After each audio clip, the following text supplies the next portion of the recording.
Salut gang! Aujourd'hui, vidéo concernant les notes de cours de dimensionnement de l'alimentation en eau potable. Donc, l'alimentation en eau chaude et en eau froide. Alors, asseyez-vous gentiment dans votre sofa et prenez une petite boisson froide parce que c'est tout que de la théorie. Okay? Il y en a pas mal, il y a 16 pages de super théorie. Mais ça a l'air pire que c'est, ok? Parce que je balance quand même beaucoup de concepts, puis à la fin, vous allez voir, ça va se résumer en 3-4 affaires, bien simples, puis ça va super bien aller. C'est juste que j'ai beaucoup d'introductions à vous faire, j'ai beaucoup de principes à vous expliquer pour en venir à une conclusion qui fait que vous utilisez telle méthode pour dimensionner votre réseau. Okay? Mais il faut juste catcher comprendre le principe en arrière de tout ça. Donc, okay. Dans le code de plomberie, le code de plomberie, il offre 3 méthodes pour dimensionner le réseau d'eau potable. Méthode pour les petits bâtiments résidentiels, pour les petits bâtiments commerciaux, puis une méthode par pompe de pression. Mais ça dit également que on peut utiliser les méthodes de l'aspect puis de l'Acheray, qui constituent des méthodes issues des règles de l'art. Hein? La bonne façon de faire. Qui sont expliquées ici. Hein? Acheray 2011, blablabla, blablabla, puis l'aspect. Bon. On va y revenir plus tard. Bref. Comment... première chose à faire, hein, c'est on trace le réseau. Hein? Là, on trace le réseau de l'eau chaude puis de l'eau froide. Après ça, on fait exactement le même principe que pour le drainage sanitaire. Hein?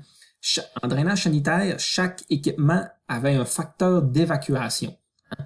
Et à mesure qu'on additionnait, qu'on rajoutait des équipements, on additionnait sur les branchements les facteurs d'évacuation pour arriver à la fin, à la sortie du bâtiment, le total de facteurs d'évacuation. C'est le même principe, puis on le fait pour l'eau chaude et pour l'eau froide, sauf que là, ça s'appelle des facteurs d'alimentation. Okay? Donc, on utilise les tableaux 2, 6, 3, 2, A, B, C et D. Puis, en fait, ils sont là. Okay? Bref, on a le nom des appareils sanitaires. On a le diamètre, parce qu'on peut avoir un même équipement, mais avec des diamètres différents. Après ça, il y a la charge hydraulique hein, en facteur d'alimentation pour usage privé puis usage public. Okay? Usage privé, c'est le résidentiel. Okay? Résidentiel seulement. À part que, admettons, le premier ministre du Québec, hein, admettons que le premier ministre du Québec, dans son bureau, il y aurait sa petite salle arrière, là, avec une petite porte, puis il y aurait sa petite toilette personnelle, là, avec son petit lavabo personnel. Bon. Ça serait de l'usage privé, parce que ça serait la toilette au premier ministre, dans son bureau à lui. Donc, ça deviendrait de l'usage privé. Mais sinon, tout le reste, vous considérez ça comme de l'usage public. Hein? Mettons, dans un bâtiment, il y a... Mettons, dans une école, OK? Une école, là, il y a toujours la petite toilette qui est tout seul, là, que seuls les profs peuvent utiliser, là, hein? Que c'est pas dans la salle de toilette générale où ce que tous les élèves vont. Hein? Ça peut être utilisé par tous les profs. Donc, c'est de l'usage public. Okay? Il y a vraiment juste le résidentiel qui est considéré comme de l'usage privé. Okay? Prenez ça en considération. Donc, toujours usage public. Bref. OK, après ça, selon le CNB, il dit que en fait, c'est nouveau depuis le CNB 2010, OK? Que ça dit d'utiliser la colonne totale seulement pour l'eau chaude et l'eau froide. Donc, si mettons, je prends un évier de cuisine domestique, ou non, évier de cuisine domestique de plus de 8,3 litres par minute. Okay? C'est 1.5, 1.5, 2. Donc 1.5 pour l'eau froide, 1.5 pour l'eau chaude, puis 2 pour le total. La manière qu'il dit, c'est que on utilise le total seulement pour l'eau chaude et l'eau froide. Donc, il y aurait un facteur d'alimentation de 2 pour l'eau chaude et de 2 pour l'eau froide, selon le Code national de plomberie, selon les méthodes à utiliser pour le Code national de plomberie. Et après ça, ça dit que pour les méthodes de l'ASHRAE puis de la SPE, c'est d'utiliser les colonnes spécifiques à l'eau froide puis l'eau chaude. Donc, on se ramasserait avec 1.5 pour l'eau froide puis 1.5 pour l'eau chaude. Personnellement, je sais pas pourquoi. Okay? J'en ai aucune idée. J'ai essayé de faire, j'ai fait des petites recherches puis j'ai pas trouvé. La grosse différence avec l'ancienne version du code de plomberie, avant 2010, c'est que la colonne totale n'existait pas. Il y avait que la colonne eau froide puis la colonne eau chaude. Puis, je suis allé voir, puis si je prends le même exemple pour l'évier de cuisine domestique, c'était 2 pour l'eau froide puis 1.5 pour l'eau chaude. Je sais pas pourquoi ils ont réduit ça à 1.5 puis qu'ils ont mis 2 pour total. Bref. Aucune idée. Bref. Mais bref, là, le Code national dit d'utiliser la colonne totale, donc on prend la colonne totale pour les méthodes du Code national de plomberie. On va en revenir plus tard, ok, là-dessus, parce que c'est quand même nébuleux, puis bref, on va en revenir.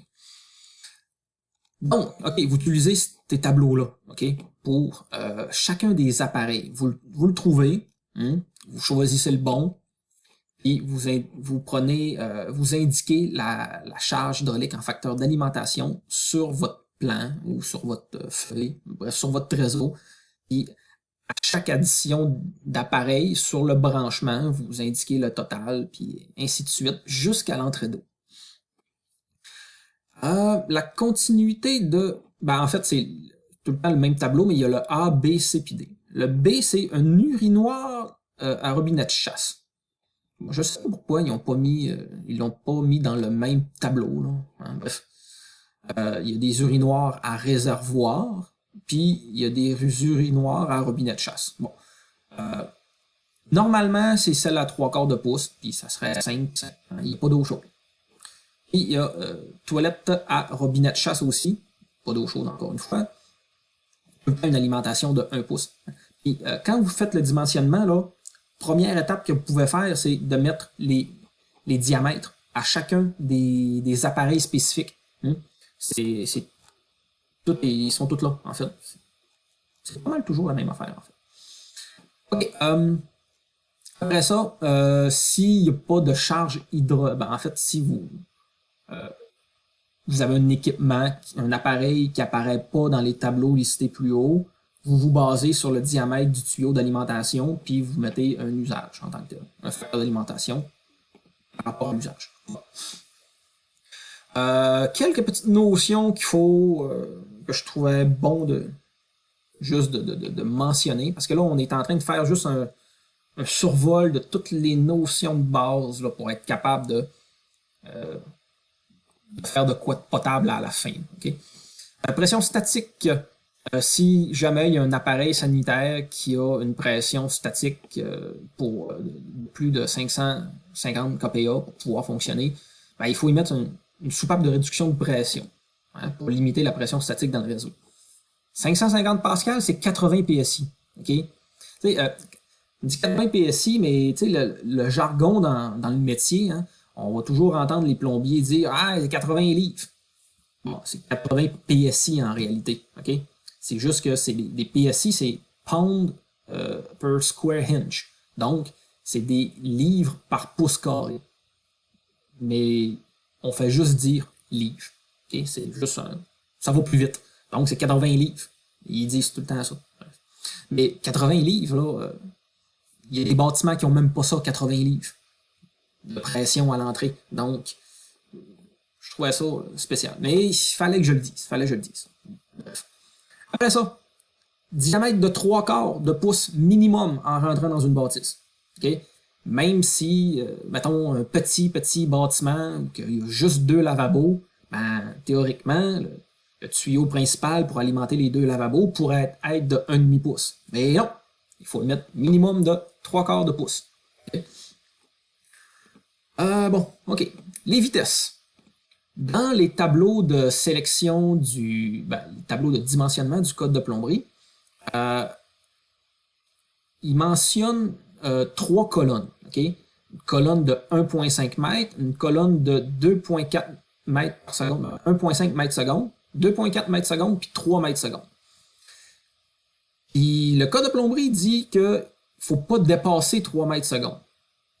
Et après ça, il y a les fabricants. Les fabricants de tuyauterie de cuivre recommandent une vitesse maximale de 1,5 mètres par seconde pour l'eau chaude, puis 2,4 mètres par seconde pour l'eau froide. Sans jamais dépasser 3 mètres seconde. Donc, bref, ce que ça dit, c'est que quand on va vouloir dimensionner l'eau chaude, on va utiliser les colonnes pour 1,5 mètres seconde. Puis quand on va vouloir dimensionner l'eau froide, on va utiliser les colonnes pour 2,4 mètres par seconde de vitesse. Ça, c'est pour la tuyauterie de cuivre. Tuyauterie de plastique, les fabricants recommandent de 3 mètres par seconde, une vitesse de 3 mètres seconde, peu importe que ce soit de l'eau chaude ou de l'eau froide.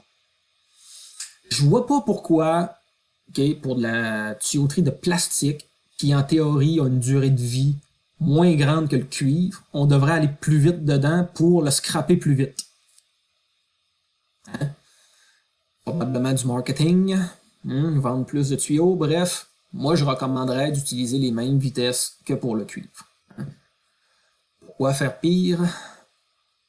Alors, ça c'est pour les vitesses à utiliser. C'est le code national de plomberie. Maintenant, la charge hydraulique.